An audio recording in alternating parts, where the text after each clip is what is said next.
So we are on our way to Napa. This is Virginia, if you don't already know, one of my best friends. I don't have mascara on right now, so if I look crazy, don't worry about it. But we're hella basic. We just went to Starbucks. We just went to Starbucks. There's a car behind us.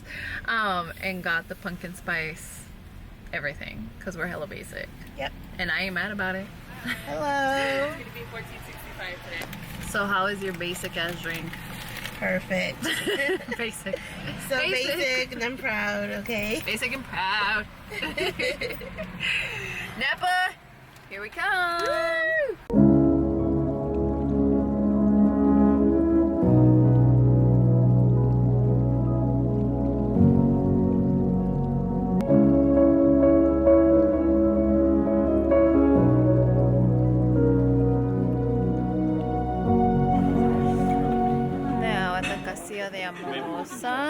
If you can see it,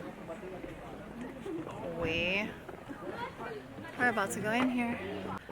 All right, now that was a beautiful experience. I'm walking out. It's a little bit tipsy, just a little bit, but it's definitely worn off now. Saying goodbye to the castle for now. That was such a good experience for my first time going wine drinking. Now, mind you, I usually do not drink wine. I thought I hated wine, to be quite honest, but here I am. And I actually really enjoyed the experience. Bienvenidos and welcome to another episode on my channel. Today we are discussing Napa. Now, I feel fancy. I went to Napa County and drank some wine like a big girl. Okay, maybe not so big after all. Luckily, two of my friends are members at these wineries.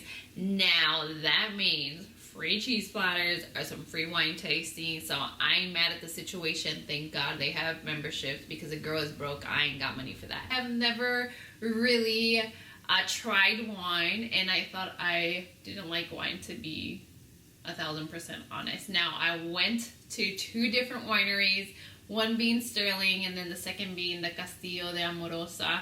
First of all, both properties are gorgeous, especially Castillo de Amorosa. It's a castle. How are you not gonna love a castle?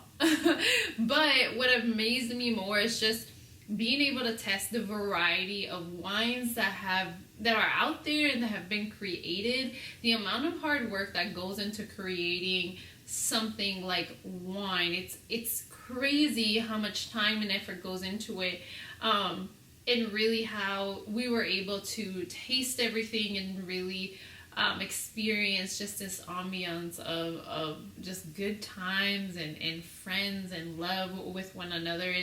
It was such a great experience. Honestly, I'm so happy that I went, and I'm so happy that I didn't back out, just because, again, I thought this experience was going to be, lame for me, just because I didn't really think I was going to do much tasting, to be quite honest. Now, I will say there was one part of our trip that didn't go according to plan, and that was our Airbnb. Now, yo soy Latina. Obviously, if you don't already know, I am Mexican, and I love to surround myself with very diverse groups. So if you see the friends that I went with, obviously, we're people of color.